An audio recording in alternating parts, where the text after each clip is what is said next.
लोग स्टार्ट करते हैं सेक्सुअल रिप्रोडक्शन। सबसे पहले हम लोग ये समझने वाले हैं कि सेक्सुअल रिप्रोडक्शन की एडवांटेज क्या है।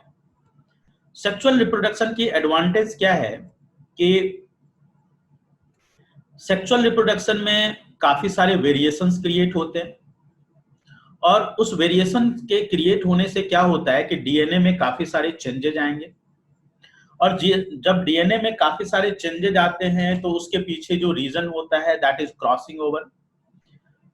क्रॉसिंग ओवर अगर आपको याद हो तो मैंने आपको क्रॉसिंग ओवर इस तरह से समझाया था। मैं एक बार थोड़ा सा फिर से बताता हूं कि जो होमोलोगस पेयर क्रोमोजोम हैं, जो 23 पेयर ऑफ द क्रोमोजोम की बात करते हैं, तो पेयर के जो एक पेयर के क्रोमोजोम होते हैं उसको हम लोग होमोलोगस पेयर क्रोमोजोम बोलते हैं। जब मियोसिस की प्रोसेस होती है तो मियोसिस की प्रोसेस में क्या होता है कि होमोलोगस पेयर क्रोमोजोम की इस तरह से पेयरिंग होती है और जब पेयरिंग होती है तो ये जो पेयरिंग बन रही है होमोलोगस पेयर क्रोमोजोम की, इसमें यहाँ पे जो स्ट्रक्चर हो रहा है, यहाँ पे क्या होता है कि दोनों क्रोमेटिड्स एक दूसरे के ऊपर क्रॉस करते हैं, इस तरह से क्रॉस करते हैं, तो जिसके कारण यहाँ पे दोनों के बीच में इंटरमिक्सिंग ऑफ द जीन हो जाती है, जिस प्रोसेस को हम नाम देते हैं क्रॉसिंग ओवर। और ये क्रॉसिंग ओवर की जो प्रोसेस होती है ये सिर्फ और सिर्फ एक ही जगह पे होती है and that process is meiosis.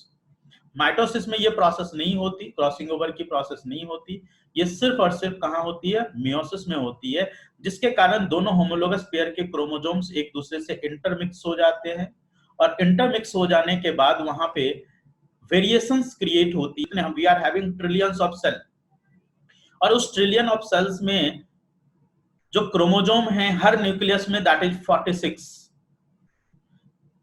जब हम सेक्सुअल रिप्रोडक्शन की बात करते हैं तो वहां पे जो गैमीट की फॉर्मेशन, एसेक्सुअल में कभी गैमीट की फॉर्मेशन नहीं होती। गैमीट की फॉर्मेशन सिर्फ और सिर्फ किसमें होती है, सेक्सुअल रिप्रोडक्शन में होती है। तो जब हम सेक्सुअल रिप्रोडक्शन की बात करते हैं तो वहां पे प्रोसेस होता है किसका, प्रोसेस होता है मियोसिस का। और मियोसिस की प्रोसेस तो 46 नंबर ऑफ क्रोमोजोम जो हैं, यहाँ पे जब गैमीट की फॉर्मेशन होगी तो गैमीट की फॉर्मेशन में यहाँ पे क्या होता है कि इसमें क्रोमोजोम का नंबर हाफ हो जाता है एंड दैट इज 23 क्रोमोजोम। 46 जो क्रोमोजोम है उससे क्रोमोजोम का नंबर यहाँ पे 23 हो जाएगा और यहाँ पे भी क्रोमोजोम का नंबर कितना हो जाएगा, 23 क्रोमोजोम हो जाएगा। तो यहाँ पे 23 जो मेल में गैमीट बना उस गैमीट को हम लोग बोलते हैं स्पर्म और जो फीमेल में गैमिट बना उस गैमिट को हम लोग बोलते हैं एग सेल। ये जो गैमिट बन रहा है यहाँ पे मेल गैमिट और ये जो बन रहा है फीमेल गैमिट, दोनों जब फ्यूज होगा, फर्टिलाइजेशन की प्रोसेस होगी, तो 23 chromosome is coming from male that is father and 23 chromosome is coming from female that is mother. 23 इधर से और 23 इधर से दोनों मिलाकर के फिर से क्रोमोसोम का नंबर टोटल कितना एस्टैब्लिश हो गया, अगेन कितना हो गया, 46। तो जो न्यूबॉर्न चाइल्ड होगा, चाहे वो फीमेल हो चाहे मेल हो, उसमें क्रोमोजोम का नंबर फिर से इस्टेब्लिश हो गया 46। तो यही क्रोमोजोम का नंबर आप देखो यहाँ पे फिर से री इस्टेब्लिश हुआ, मेंटेनेंस ऑफ द क्रोमोजोम हो गया। तो 46 के 46 यहाँ पे मेल में भी 46, फीमेल में भी 46, अगेन जो ऑफस्प्रिंग हुई, ऑफस्प्रिंग मतलब बोलते हैं बच्चे को उसमें भी क्रोमोजोम का नंबर 46। तो ये जो प्रोसेस होती है meiosis, that is the responsible for maintenance of the chromosome. तो combination of DNA from two parent can lead to duplication of the DNA. अगर ये प्रोसेस नहीं हुई होती, अगर ये प्रोसेस नहीं हुई होती तो क्या होता, यहां से 46, यहां से 46, अगले जनरेशन में 92 हो जाता, फिर अगले जनरेशन में उसका डबल, फिर अगले जनरेशन में उसका डबल। तो क्रोमोजोम का जो नंबर यहाँ पे स्टेबल हो रहा है ऑफ स्प्रिंग में, वो किस तरीके से हो रहा है, वो हो रहा है by the process of meiosis. तो सबसे पहले हमें ये टर्म समझना है प्यूबर्टी किसको बोलते हैं। प्यूबर्टी का मतलब क्या होता है, changes in the human body to attain sexual maturity, to attain the process of sexual maturity. इस प्रोसेस को हम लोग बोलते क्या है, इस प्रोसेस को हम लोग बोलते हैं प्यूबर्टी। ठीक है, to attain the process of sexual, to attain sexual maturity. Female के केस में 13 टू 14 ईयर की एज में होता है और मेल के केस में 15 टू 16 ईयर की एज में होता है, मेल में और ये फीमेल में। जनरल प्यूबर्टी चेंजेस ये आप लोग को पता ही है, सारे बच्चे जो है आप लोग प्यूबर्टी एज में ही हो, सारे बच्चों को पता है कि क्या क्या चेंजेस वहां पे आती है, ठीक है। तो ये सारी चीजें बच्चों को आप लोगों को पता ही है। अगले स्लाइड में बढ़ते हैं। तो मेल के केस में और फीमेल के केस में जो सेक्सुअल प्यूबर्टी के केसेस होते हैं, जो वहां पे चेंजेज आते हैं, ये यही सब है। हम लोग आते हैं, स्टार्ट करते हैं यहाँ पे diagram of the male reproductive system, यहां से स्टार्ट करते हैं। चलिए अब यहां से एकदम ध्यान से सुनते हैं। हम लोग पूरे रिप्रोडक्टिव सिस्टम को दो पार्ट में डिवाइड करते हैं, एक होता है प्राइमरी सेक्स ऑर्गन और दूसरा होता है secondary sex organ. Primary sex organ में हमारा आएगा क्या, प्राइमरी सेक्स ऑर्गन में आएगा टेस्टिस, जो कि प्राइमरी सेक्स ऑर्गन होगा, ओवॉइड होता है शेप में, और इसका मेन फंक्शन क्या होता है, फॉर्मेशन ऑफ द स्पर्म, और साथ ही साथ यहाँ पे फॉर्मेशन होगा टेस्टोस्टेरोन नाम के हार्मोन का, जिसको कि हम लोग मेल हार्मोन बोलते हैं, इसका फॉर्मेशन होगा। उसके बाद इसको छोड़ करके बाकी जितने भी ऑर्गन्स हैं यहाँ पे रिप्रोडक्टिव सिस्टम में, सबके सब किस में आएंगे, सेकेंडरी सेक्स ऑर्गन में आएंगे, ठीक है। बाकी सब के सब सेकेंडरी सेक्स ऑर्गन में आएंगे। तो यहाँ पे सबसे पहली जो पॉइंट है, जो कि बहुत ही इंपॉर्टेंट पॉइंट है, वो है कि जो टेस्टिस की प्रेजेंस होती है वो बॉडी के बाहर एक्स्ट्रा एब्डोमिनल कैविटी में है। ये हमारा एब्डोमिनल कैविटी है, ये हो गया एब्डोमिनल कैविटी, ये एक्स्ट्रा एब्डोमिनल कैविटी में है टेस्टिस की प्रेजेंस। और ये ऐसा क्यों है, इसके पीछे रीजन क्या है, ये एक्स्ट्रा एब्डोमिनल कैविटी में है, इसके पीछे रीजन क्या है कि formation of the male gamete के लिए, मेल गैमीट की जो फॉर्मेशन होनी है उसके लिए 2.5 डिग्री सेल्सियस लेसर टेम्परेचर चाहिए देन बॉडी टेम्परेचर। मतलब जो हमारी बॉडी की टेम्परेचर होती है उससे 2.5 डिग्री, जैसे हमारी बॉडी का टेम्परेचर 37 डिग्री सेल्सियस है, तो इसका जो टेम्परेचर है टेस्टिस का टेम्परेचर 2.5 डिग्री लेसर होनी चाहिए। अगर ये बॉडी के अंदर में होता तो क्या होता कि यहाँ पे जो है जो टेम्परेचर 2.5 डिग्री लेसर चाहिए था वो मेंटेन नहीं हो पाता।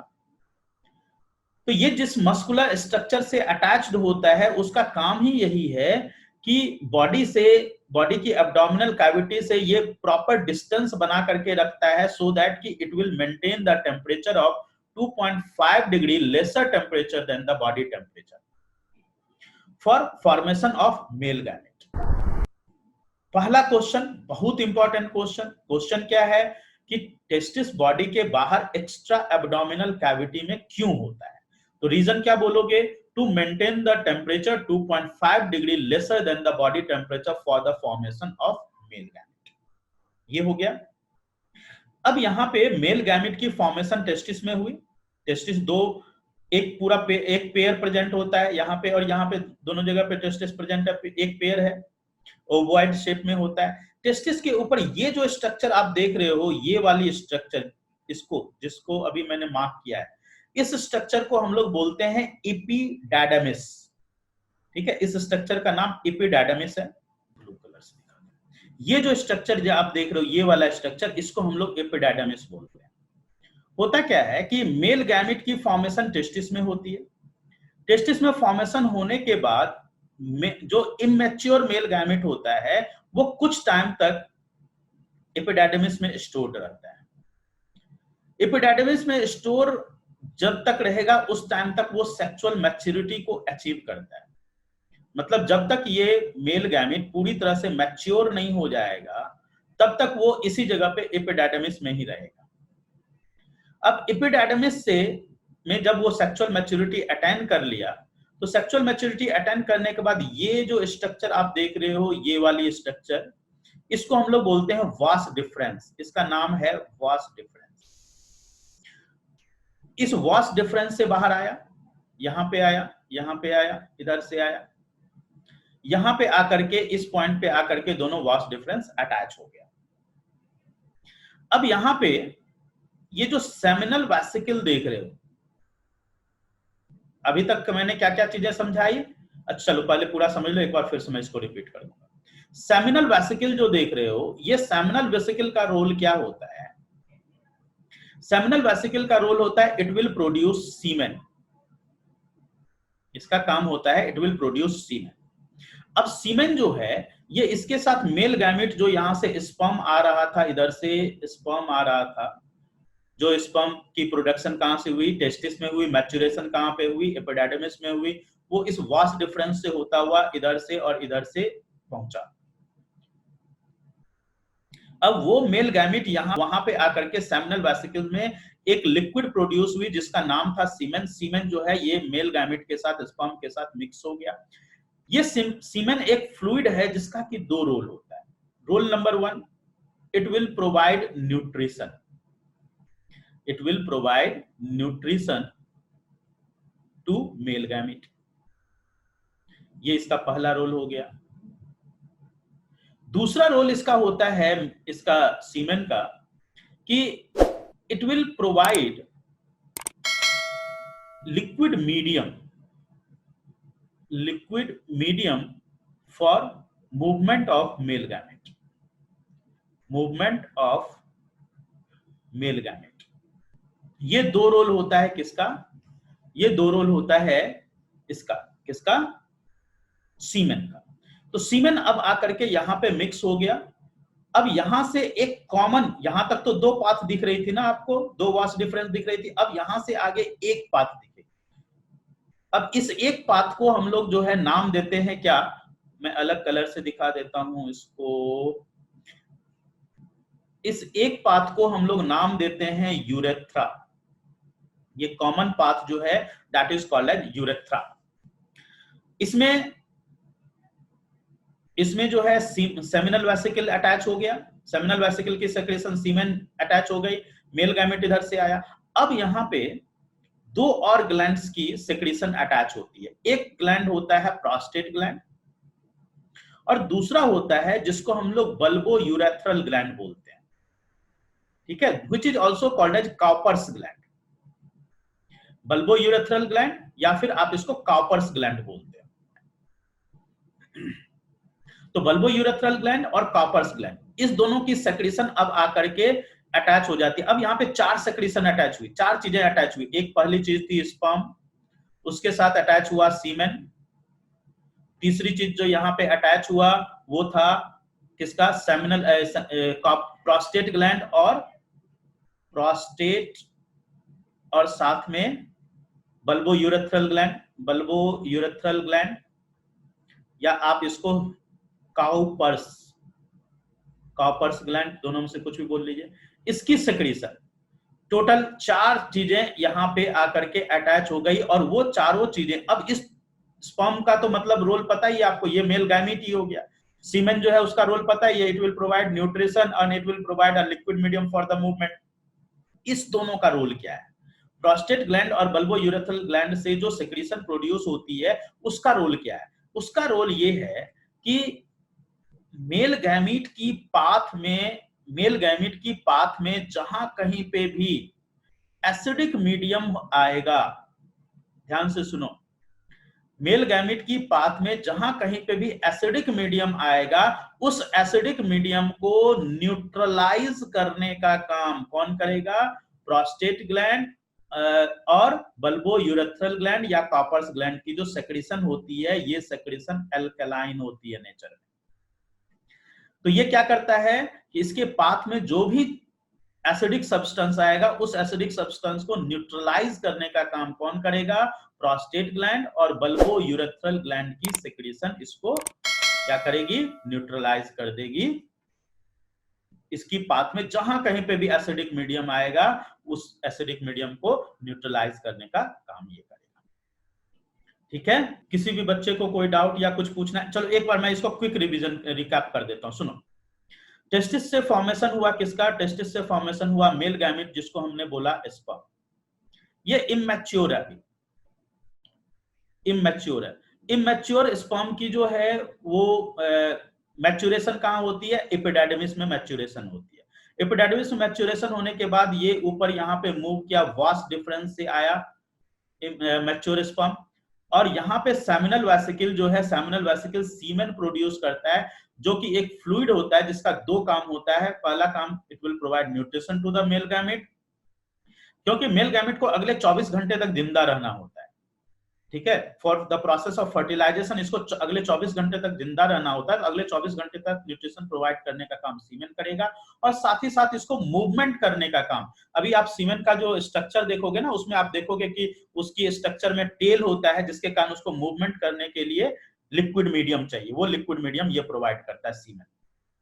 अब उसके बाद यहाँ पे प्रोस्टेट ग्लैंड, ये देख रहे हो आप, ये नीचे यहाँ पे प्रोस्टेट ग्लैंड, ये वाला प्रोस्टेट ग्लैंड हो गया, और उसके नीचे बल्बो यूरेथ्रल ग्लैंड, जिसको कि कॉपर्स ग्लैंड बोलते हैं। इस दोनों की सेक्रेशन यहाँ पे आकर के अटैच हो जाती है, और यहाँ से अब कॉमन इजैकुलेटरी डक्ट है, कॉमन डक्ट है जिसको कि हम लोग बोलते हैं यूरेथ्रा, जिसमें सारी सब्सटेंसेस जाके मिक्स हो जाती है।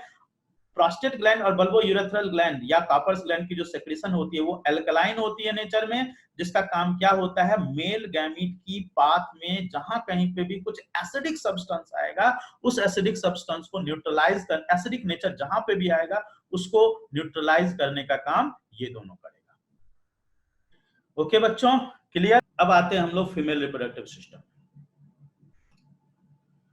फीमेल रिप्रोडक्टिव सिस्टम, तो यहाँ पे प्राइमरी जो फीमेल रिप्रोडक्टिव सिस्टम है, फीमेल रिप्रोडक्टिव सिस्टम में primary sex organ which will produce ओवा,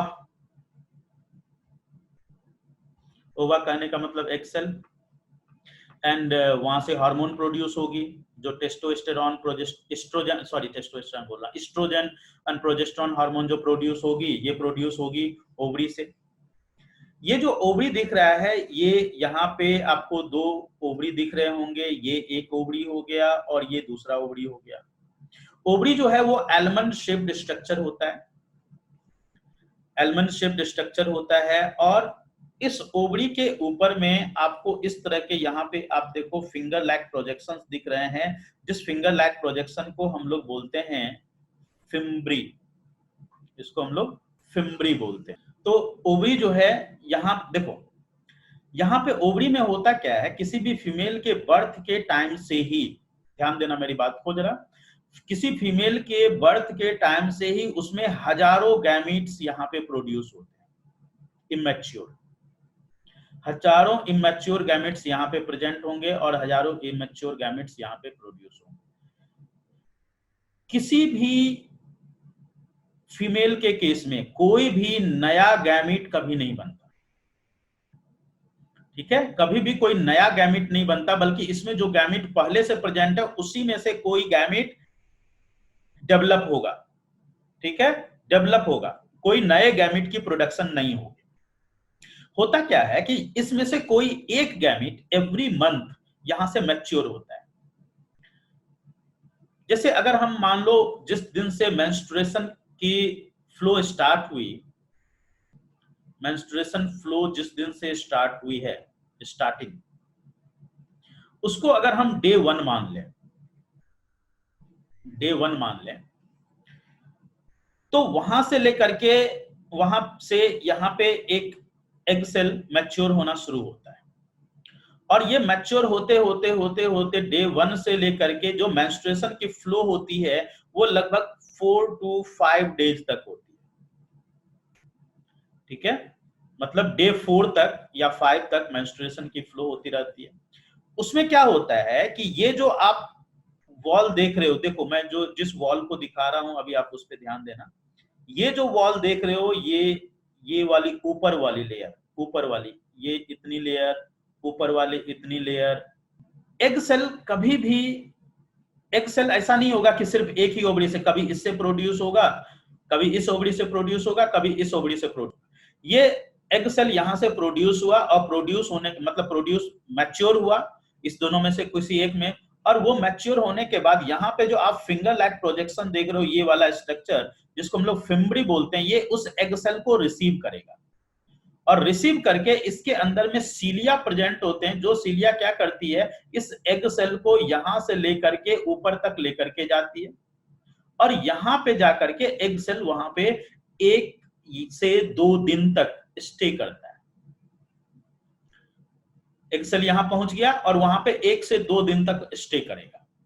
अगर उस बीच में वहां पे मेल गैमीट पहुंच गया, ठीक है, अगर उस बीच में वहां पे मेल गैमीट पहुंच गया तो क्या होगा कि वो एग सेल उसके साथ फर्टिलाइज हो जाएगा।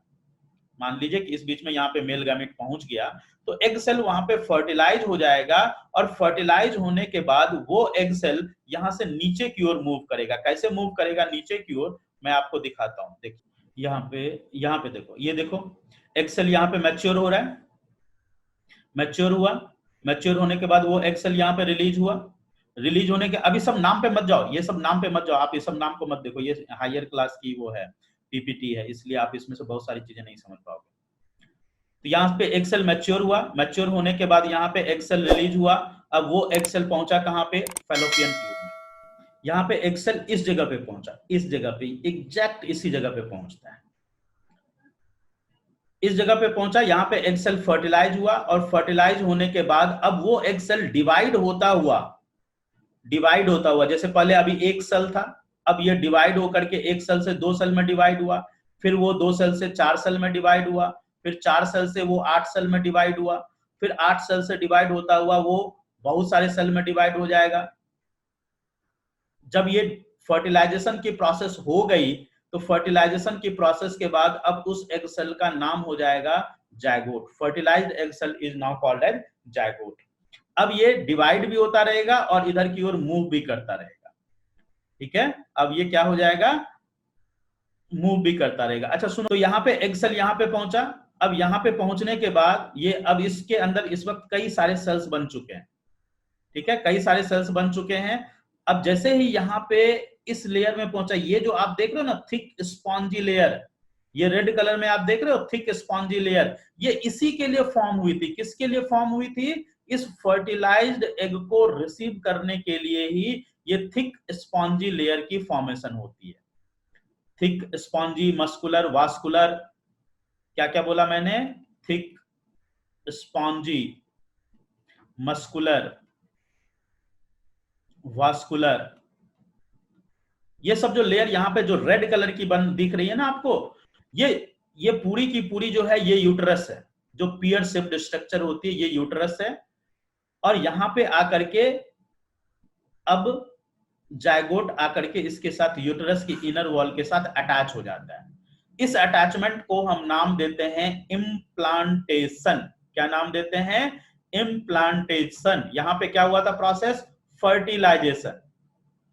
अब फर्टिलाइजेशन के बाद जब यहाँ पे एग सेल, जो फर्टिलाइज्ड एग सेल अटैच हुआ, इस प्रोसेस का नाम क्या दिया मैंने, इम्प्लांटेशन, ठीक है। अब फर्टिलाइज्ड एग यहाँ पे आकर के अटैच हो गया।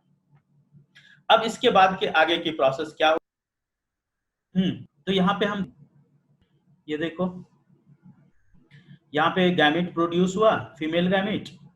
यहाँ पे आकर के क्या हुआ, इस जंक्शन पे आकर के फर्टिलाइजेशन हुआ, बहुत सारे मेल गैमेट्स यहाँ पे पहुंचे। जब मेल गैमेट्स पहुंचा तो मेल गैमेट्स पहुंचने के बाद जो है इसमें से, इस बहुत सारे मेल गैमेट्स में से कोई एक मेल गैमेट इसके अंदर एंटर कर पाया और वो फर्टिलाइज हुआ, वो एग सेल फर्टिलाइज हुआ।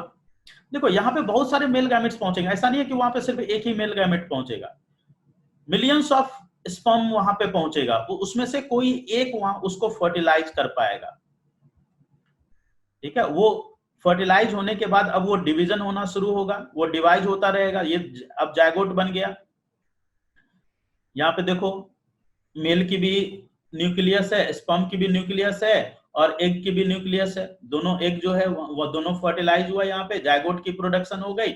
अब वो जो है 2 सेल, फिर 4 सेल, फिर 8 सेल, फिर उसके बाद मेनी सेल्स जिसको हम लोग मॉड्यूला स्टेज बोलते हैं, फिर ब्लास्टोसिस्ट बनता है। ये सब लेवल पे यहाँ पहुंचा और अब जाकर के यहाँ पे जो यूट्रस की इनर वॉल है उस इनर वॉल के साथ आकर के अटैच हो गया, यहाँ पे आकर के अटैच हो गया। इस प्रोसेस को हमने क्या बोला, इम्प्लांटेशन बोला। ये प्रोसेस हो गई इम्प्लांटेशन की। अब इम्प्लांटेशन की प्रोसेस होने के बाद अब अगला प्रोसेस क्या हो रहा है। अब क्या होता है कि यहाँ पे जो फीमेल की यूटरस है, उस यूटरस में जो इनर वॉल होती है, इनर वॉल में इस तरह का ये जो स्ट्रक्चर देख रहे हो, इस तरह का स्ट्रक्चर, ये डिस्क शेप्ड स्ट्रक्चर यहां पे डेवलप होनी शुरू हुई। ये जो स्ट्रक्चर आप देख रहे हो, ये जो स्ट्रक्चर मैं यहां पे ड्रॉ कर रहा हूं, इस स्ट्रक्चर पे ध्यान दीजिए।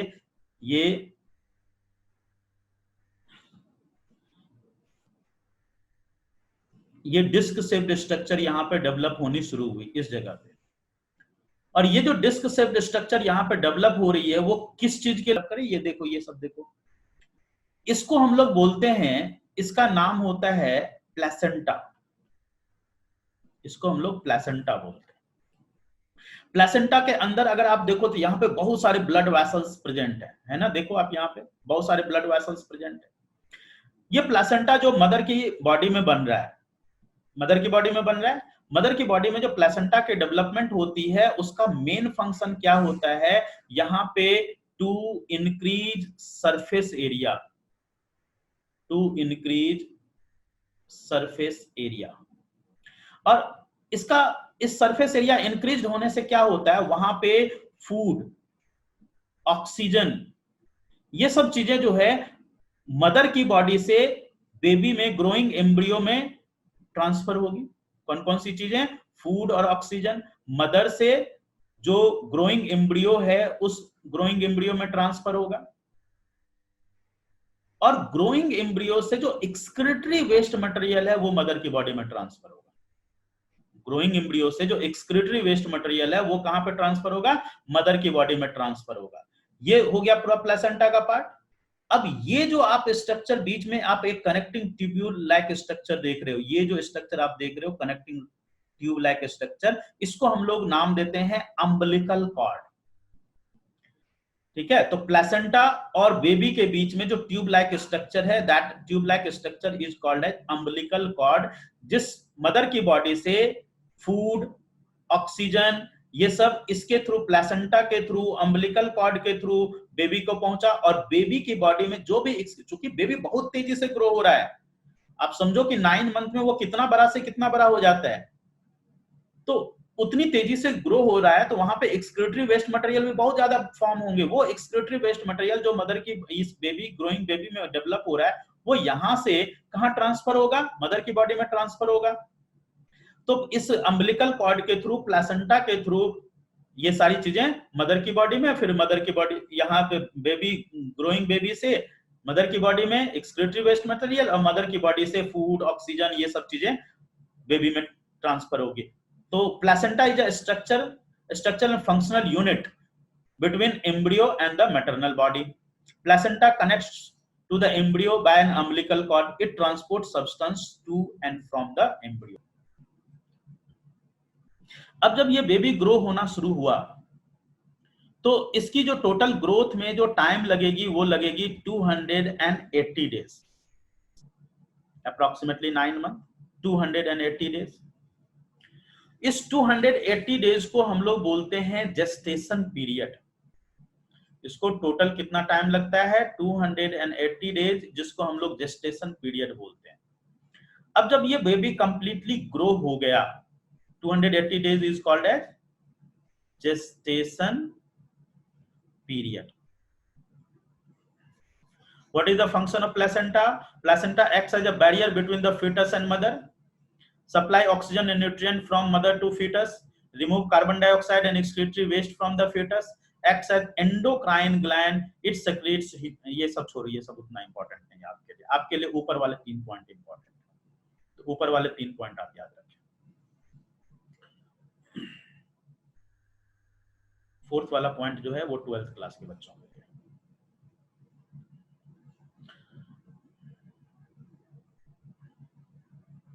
हाँ चलिए, अब जो है ये बेबी जब कंप्लीटली ग्रो हुआ, ये बेबी जब कंप्लीटली ग्रो हुआ, तो ग्रो होने के बाद जब इसका पूरा जेस्टेशन पीरियड कंप्लीट हो गया, तो जेस्टेशन पीरियड कंप्लीट होने के बाद this baby will be expelled out of the body. ठीक है, this baby will be expelled out of the body, mother's body. That expelling out of the mother's body is called as parturition. इस process को हम लोग बोलते हैं giving birth to a baby, giving birth to a baby is called as parturition. ठीक है, यहां पे एक हार्मोन यहां पे हेल्प करता है, जिस हार्मोन का नाम है ऑक्सीटोसिन। ऑक्सीटोसिन नाम का हार्मोन यहां पे हेल्प करता है, इसलिए ऑक्सीटोसिन को हम लोग बर्थ हार्मोन भी बोलते हैं। Oxytocin is also called as birth hormone. चलिए एक क्वेश्चन तो छूट गया यहां से, मेंस्ट्रुएशन फ्लो क्या होता है, ये क्वेश्चन छूट गया। ये जो अभी हमने सारी प्रोसेस बताई, ये सारी प्रोसेस कब हो रही थी? ये सारी प्रोसेस हो रही थी जब एग सेल फर्टिलाइज हो रहा था, तब जब एग सेल फर्टिलाइज हो रहा था तब जाकर के ये सारी प्रोसेस हो रही थी। What will happen if egg cell is not fertilized? Form हो रही थी जिसको हम लोग बोलते हैं इंडोमेट्रियम। ये इंडोमेट्रियम की जो फॉर्मेशन यहाँ पे thick spongy vascular and muscular layer की फॉर्मेशन हो रही थी इस जगह पे, that was to receive that fertilized egg. ठीक है, उस फर्टिलाइज्ड एग को रिसीव करने के लिए। अगर एग फर्टिलाइज हुआ ही नहीं, जिस वक्त ओव्यूलेशन की प्रोसेस हुई, what do you mean by this term ovulation? Ovulation की प्रोसेस का मतलब क्या हुआ, यहां से एग सेल रिलीज हुआ और एग सेल जो रिलीज होता है ना ओवरी से, रिलीज होने की प्रोसेस को हम लोग बोलते हैं ओव्यूलेशन। ओव्यूलेशन का मतलब release of the egg cell is called as ovulation. Ovulation हुआ, ओव्यूलेशन होने के बाद एग सेल कहां पे पहुंचा? ऑन ओव्यूलेशन जो डे होता है that is exactly on 14th day, starting from menstruation, exactly on 14th day जो है ओव्यूलेशन की प्रोसेस होती है, एग्जैक्टली ऑन 14th डे। अब यहाँ पे 14th डे पे जब ओव्यूलेशन की प्रोसेस हुई तो यहाँ पे एग सेल 1 से 2 दिन वेट करे।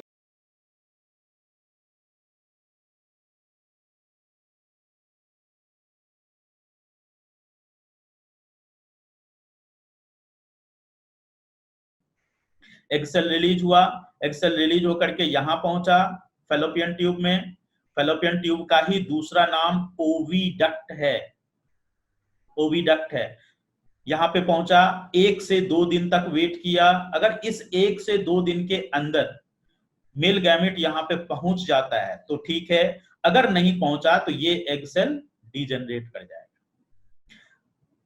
जब ये डीजनरेट होगा तो इसके अंदर जो इंडोमेट्रियल की thick spongy muscular vascular layer की फॉर्मेशन हुई थी, thick muscular spongy vascular layer की जो फॉर्मेशन हो रही थी, अब उसका कोई रोल ही नहीं है ना, क्योंकि वो बनी ही इसके लिए थी to receive that fertilized egg.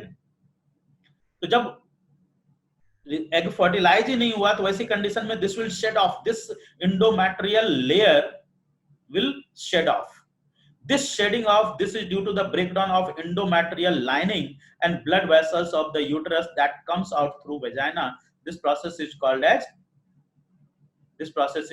menstruation flow, जो 1 to 5 days तक होता है। एंड इस प्रोसेस को क्या बोलते हैं? menstruation बोलते हैं। तो ये कोई टैबू नहीं है, लोग इसको, बहुत सारे लोग इसको गंदा समझते हैं। ये कोई टैबू नहीं है, ये कोई गंदी चीज नहीं है। This is the process of reproduction. इसके बिना तो बेबी का बर्थ ही नहीं हो सकता। ठीक है, इसके बिना बेबी का बर्थ ही नहीं हो सकता, इस प्रोसेस के बिना।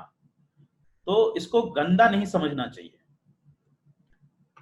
क्या होगा जब एग सेल फर्टिलाइज नहीं हुआ, जब एग सेल फर्टिलाइज नहीं हुआ तो वैसी कंडीशन में जो यहाँ पे inner lining of the endometrial wall की फॉर्मेशन हुई थी, inner lining of the endometrial layer की जो फॉर्मेशन हुई थी to receive that fertilized egg, अब उसकी रोल नहीं है।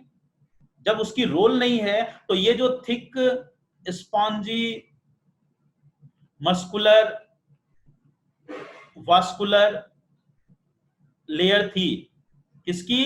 इंडोमेट्रियम की, इंडोमेट्रियम की। अब इसका कोई रोल नहीं है। जब इसका कोई रोल नहीं है तो अब ये जो है डिस्ट्रॉय होगा।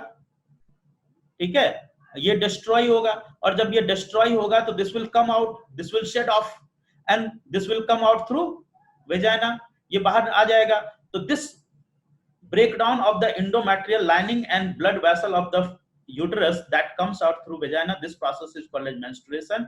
इसीलिए because this is the process of giving birth to a baby, मतलब इसके बिना बेबी का बर्थ ही नहीं हो सकता, ठीक है। तो ये एक बहुत ही इंपॉर्टेंट प्रोसेस है।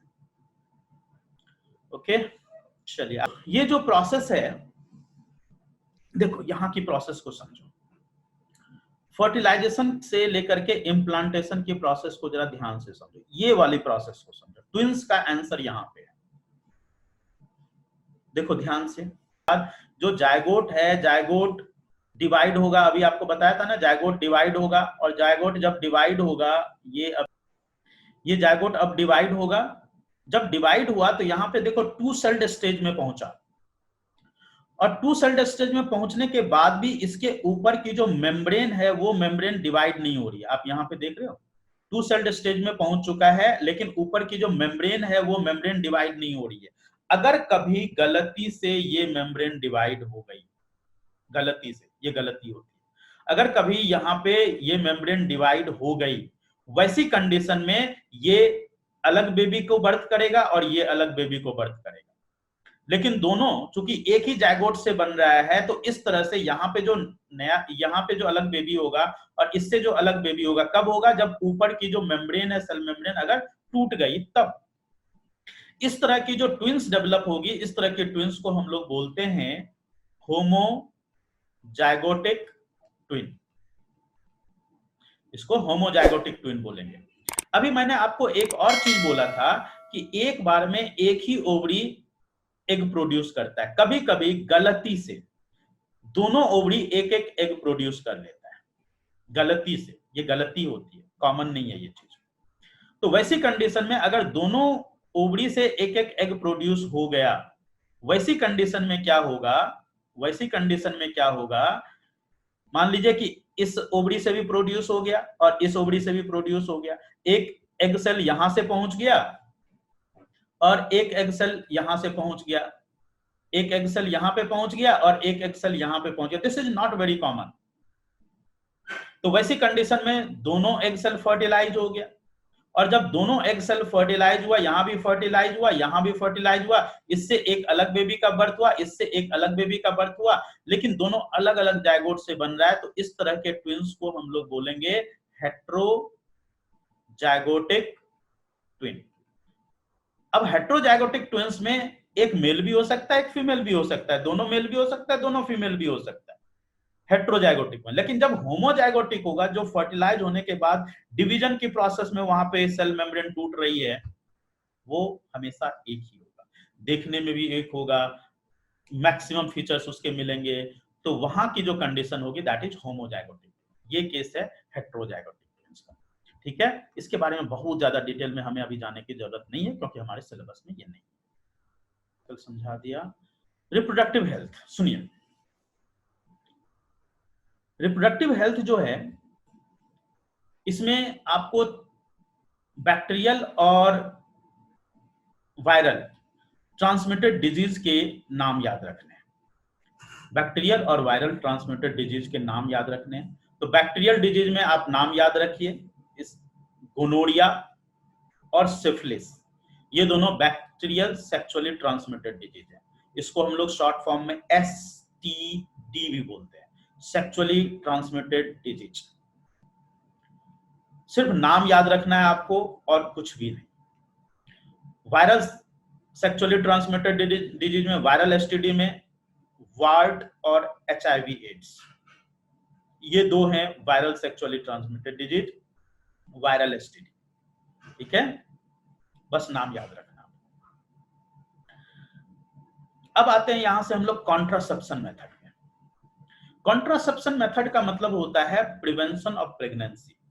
प्रिवेंशन ऑफ प्रेगनेंसी किसके लिए की जाती है? दो बच्चों के बीच में टाइम गैप क्रिएट करने के लिए, एक तो इसके लिए की जाती है। दूसरा, अगर बच्चे न चाहिए, बच्चे नहीं चाहिए, वैसी कंडीशन में, किसी के पास मान लो कि दो बच्चे हैं, उसको दो ही बच्चे चाहिए, तीसरा बच्चा नहीं चाहिए, तो वैसी कंडीशन में वहां पे यूज किया जाता है कॉन्ट्रासेप्शन मेथड। कॉन्ट्रासेप्शन मेथड में सबसे पहला जो मेथड है that is barrier method. Barrier method में एक फिजिकल बैरियर यूज किया जाता है when we prevent the physical union of the egg and sperm. इसमें फीमेल के केस में सर्वाइकल कैप, डायफ्राम यूज किया जाता है। ये फीमेल के केस में सर्वाइकल का ये फिजिकल बैरियर है। मेल के केस में कॉन्डोम यूज किया जाता है। And this is the only effective method which can prevent STD. STD prevent करने के लिए सबसे ज्यादा इफेक्टिव मेथड यही है, ठीक है, फिजिकल बैरियर मेथड ही है जो सबसे ज्यादा यूज किया जाता है, that is barrier method. Next में आते हैं, इसके 4 मेथड हैं टोटल इसके कॉन्ट्रासेप्शन मेथड के। दूसरा मेथड है केमिकल मेथड। केमिकल मेथड में यहां पे हम लोग यूज करते हैं हार्मोनल चेंज करने के लिए, acts by changing the hormonal balance of the body so that egg are not released and fertilization does not take place. तो वहां पे क्या करता है, एग की रिलीज को ही रोक दिया जाता है बॉडी में, थोड़ा हार्मोनल चेंज करके, और हार्मोनल चेंज करके वहां पे क्या करते हैं, फर्टिलाइजेशन की प्रोसेस को ही रोक देते हैं सो दैट कि egg will not be available for fertilization process. और जब एग ही नहीं होगा, फर्टिलाइजेशन ही नहीं होगा, तो वहां पे जो है नए बेबी के बर्थ की पॉसिबिलिटी नहीं होगी। These drugs commonly need to be taken orally as pills. However, since they change the hormonal balance, they can cause some of the side effects यहाँ पे हो सकता है, जैसे इसके एग्जांपल मालाडी, सहेली जाते हैं जो ओरल टैबलेट्स के फॉर्म में यूज किए जाते हैं। इसको ओरल कॉन्ट्रासेप्टिव ओसी के नाम से जानते हैं, OC, oral contraceptive pills, OC. Next है सर्जिकल मेथड। सर्जिकल मेथड जो है ये तीसरा मेथड हो गया। सर्जिकल मेथड में we can remove a portion of the, अब सर्जिकल मेथड को थोड़ा मैं समझा देता हूं क्या करते हैं। देखिए सर्जिकल मेथड में क्या करते हैं हम लोग, यहाँ पे 2 मेथड यूज करते हैं, एक तो ट्यूबेक्टोमी, दूसरा वैसेक्टोमी। ट्यूबेक्टोमी और वैसेक्टोमी का मेथड का मतलब क्या है जरा समझिए इसको। इसमें क्या करेंगे, वॉस डिफरेंस को, दोनों ही वॉस डिफरेंस को कट कर देते हैं, ठीक है, दोनों वॉस डिफरेंस को कट कर देते हैं। ये देखिए हमने क्या किया, ये प्रोसेस है वैसेक्टोमी। इस प्रोसेस में हम क्या करेंगे ये देख रहे हो वॉस डिफरेंस, दोनों वॉस डिफरेंस को यहां से हमने कट कर दिया और इसको टाई कर देते हैं। This is a permanent method, ये याद रखिएगा, ये परमानेंट मेथड है। दोनों ही हमने क्या किया, वॉस डिफरेंस को कट कर दिया और कट करके उसको टाई कर दिया। तो अब इससे क्या होगा कि मेल गैमेट वहां पे नहीं पहुंचेगा, बाकी सारी चीजें होगी, सीमेन होगा, प्रोस्टेट ग्लैंड का सेक्रेशन होगा, और ये जो है ये कॉपर्स ग्लैंड है, एक्चुअली यहाँ पे गलत लिखा हुआ है, ये कॉपर्स ग्लैंड है, कॉपर्स ग्लैंड की सेक्रेशन होगी, सब कुछ होगा, सब कुछ होगा, लेकिन वहां पे क्या नहीं होगा, वहां पे सिर्फ मेल गैमेट नहीं होगा, ठीक है, मेल गैमेट वहां पे नहीं होगा। इस कटिंग करने के बाद टाई कर देते हैं, इस प्रोसेस को हम लोग वैसेक्टोमी बोलते हैं। वास्ट डिफरेंस की कटिंग परमानेंट मेथड है, this is called as vasectomy. इसी तरह से जब हम ट्यूबेक्टोमी बोलते हैं तो ट्यूबेक्टोमी का मतलब होता है फैलोपियन ट्यूब को हम कट कर देते हैं। अब जैसे ये फैलोपियन ट्यूब है, दोनों फैलोपियन ट्यूब को, fallopian tube is also called as oviduct. यहां पे हम क्या करते हैं, फैलोपियन ट्यूब को इस जगह से और इस जगह से कट कर देते हैं, कट करके उसको टाई कर देते हैं। टाई कर दिया तो अब यहाँ पे फीमेल गैमेट जो एग सेल है वही नहीं पहुंचेगा, यहां तक नहीं पहुंचा, और ना स्पर्म इधर पहुंच पाएगा। तो इस प्रोसेस को हम लोग बोलते हैं ट्यूबेक्टोमी। कटिंग डाउन कर दिया दोनों फैलोपियन ट्यूब को, ये परमानेंट मेथड है, this can not be reverted back, ठीक है, ये याद रखना पड़ेगा आपको, this is permanent method. Okay बच्चों आगे बढ़े। तो हम लोग लास्ट प्रोसेस में थे। लास्ट प्रोसेस है इसका कॉन्ट्रासेप्शन मेथड का, प्रिवेंट बाय इम्प्लांटेशन। इम्प्लांटेशन की जो प्रोसेस होती है, इसमें 2 इम्प्लांटेशन के बारे में आपको समझना है, एक होता है कॉपर टी और दूसरा होता है लूप। कॉपर टी और लूप का जो यूज किया जाता है, इस मेथड को हम लोग बोलते हैं IUCD, इस मेथड का नाम IUCD है, कई बार इसका फुल फॉर्म पूछा गया है, याद रखिएगा इसका फुल फॉर्म। इसको बोलते हैं इंट्रा यूटेरिन कॉन्ट्रासेप्टिव डिवाइस। इसको इंट्रा IUCD,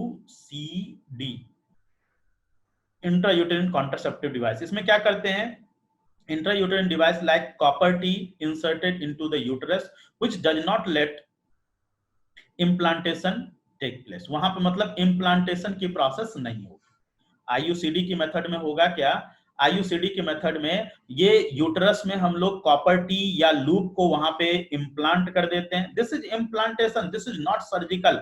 कभी कभी इसको सर्जिकल मेथड में पढ़ा दिया जाता है, but this is actually not surgical method, this is implantation, just an implantation. यहाँ पे कोई सर्जरी नहीं की जाती है। So this is not surgical method. कहीं कहीं कुछ जगहों पे बताया जाता है, बट आप इसको अलग से याद रखिए। इस is implantation that is called as IUCD। इसमें क्या होता है कि कॉपर टी या लूप में एक्टिव कॉपर की आयन प्रोड्यूस होती है, एक्टिव कॉपर आयन प्रोड्यूस होती है, और ये एक्टिव कॉपर आयन क्या करती है, this will prevent implantation, this will prevent implantation, implantation prevent करेगा। और तो वहां पे जब इम्प्लांटेशन ही नहीं होगी तो वहां पे बेबी का बर्थ ही नहीं हो पाएगा। थोड़ा सा इरिटेशन वगैरह इनिशियली इसमें होता है। ठीक है, तो ये हो गया बच्चों आपका ये चैप्टर कंप्लीट, रिप्रोडक्शन वाला चैप्टर आपका कंप्लीट हो चुका है।